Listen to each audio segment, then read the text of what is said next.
and we used to have a spray bottle of water that looked like sweat. And I said, I don't wear sunglasses when I go to the gym. What's this bullshit? You know, just let me do what I normally do. And I think that changed the way that the photographers approached workout shots after that. You know, they started insisting on using real weights because the shots have a different quality. You know, if you're lifting a 20-pound dumbbell and pretend it's heavy, it's not going to look the same as lifting a 200-pound dumbbell. You know, you're not going to get the veins bulging out your neck and stuff like that you get from heavy weights. So, you know, you see a lot now workout shots with real weights. You know, before that wasn't happening. You had also told me that back then that they were strictly using color photos, and you really pushed to start using a black and white. Yeah, black and white. And the DVD, the Blood and Guts DVD, a few people were like, oh, why did you film it in black and white? We didn't film it in black and white, we filmed it in color. And then when we were watching it back afterwards, I was like, something's wrong with this, you know, something's not quite right about this. And I just had an idea. I said, like, turn off the color, let me see what it looks like. And in black and white, it just looked so much better. It just looked more grainy, you know. Probably seen the film The Raging Bull, where it's in black and white, and it just seems so much more real, you know, and grainy. So that's what we did. We didn't try to save money by filming in black and white. I don't even know if that's possible, but we just turned off the color and it looked better. So that's what we went with, you know. So you had told me that when you were filming Blood and Guts, that when Kevin Horton first came to film you, you know, it was almost like a photo shoot to him. You know, basically, you know, he wanted you to wear a Valio belt. Well, Kevin with the filming, he pretty much knew me by then. But of course, all the photographers at first, they want to wear sunglasses and belts and all this stuff. And I wanted to make a DVD, but I was very disappointed with the DVDs and training footage that I'd seen up to that point of the bodybuilders. I felt it was somehow, it was posed, it wasn't real, it was fake. It didn't inspire me. It didn't want me to. I didn't watch Lee Haney and think, wow, I got to go to the gym, I got to lift. That's what I wanted people to see, how I really trained, and that's how I really trained. Every day in and out, day in, day out was like that. So we wanted to capture that on film, and I think the problem was up to that point, the production companies were in charge of making the videos. So they're like, can you do this exercise and can you do it from this angle, and the lighting's got to be right. And so of course you can't get a genuine workout in. So I said to Kevin, what I want you to do is be like a fly on the wall and just film me, but I don't want to know you're there. I don't want to hear you, I don't want to speak to you, I don't want to know you're there. I'm just going to do what I'm doing. And if the angle or the lighting is not correct, I don't care, because I don't think anyone cares. They just want to see and be inspired by the workouts. So that's what we did. Actually, I got a very funny story. Kevin he was staying at my house and coming filming every day. So we did a back workout, yeah? And we did the whole workout, you know, bent over rows, 440 pounds, 500-pound pullovers, the whole thing, yeah? And then when I got home, me and Kevin were always joking, right? So when we got home, he was like, man, I got something to tell you. Well, what's that? He's like, you know, when we're filming today, the back workout, he said, like, halfway through my camera broke down, the battery ran out, and I couldn't do anything about it, and I didn't want to disturb you. And I'm like, yeah, right, man, I'm not falling for that. I thought it was one of his jokes.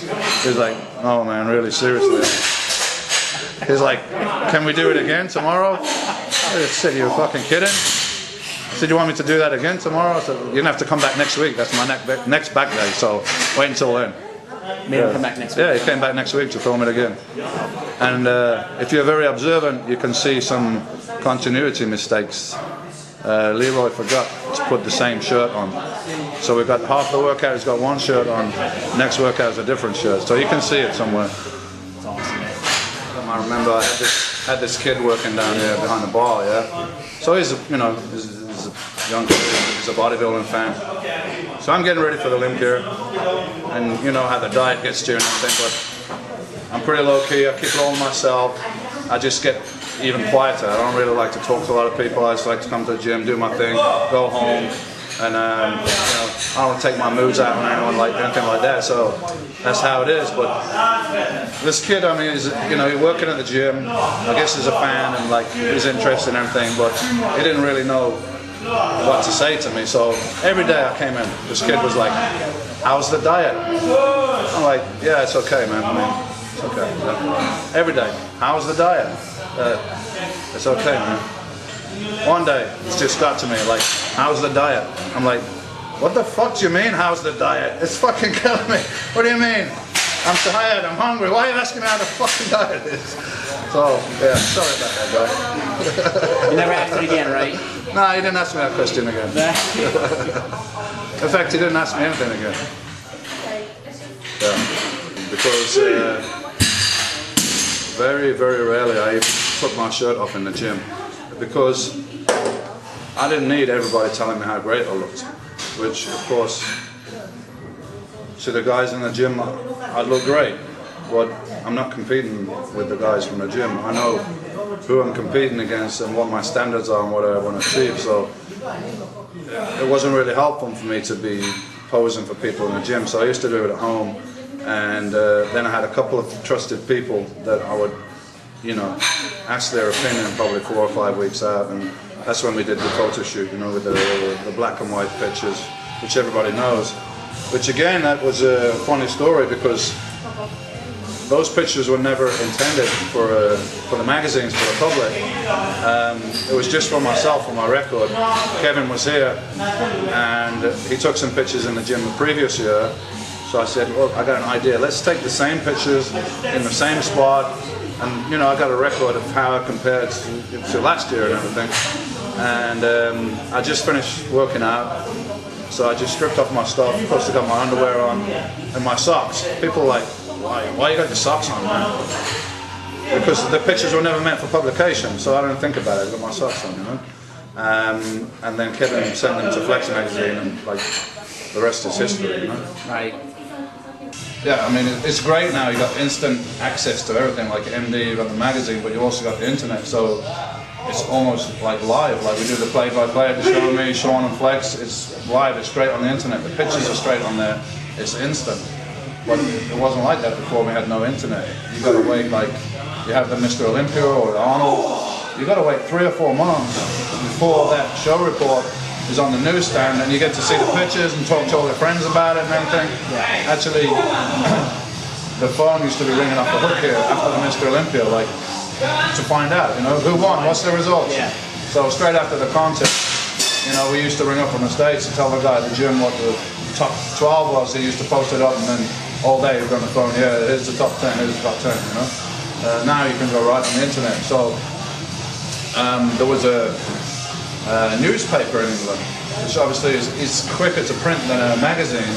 There was a newspaper here, this Pump and Press, that Peter McGough used to do. He went on to work for Flex magazine. So that was the quickest way to get your information. It was probably 3 or 4 weeks after a contest you could get a hold of this and see the pictures. So that was new back in the day, you know. And I know even a lot of pro bodybuilders in the States used to get that sent over to them because it's got all the news in hot off the press. So that's the best we had in those days. You know, I remember we used to go to the bookstore, to the magazine store, just waiting for those magazines to come out. So now the guys are spoiled with information, you know? Real time, yeah. And we got counted up 52 covers on the gym wall here, which I'm sure it's not all of them because some of the covers are in other countries and I never get to see them, but it's a pretty good collection, 52 covers.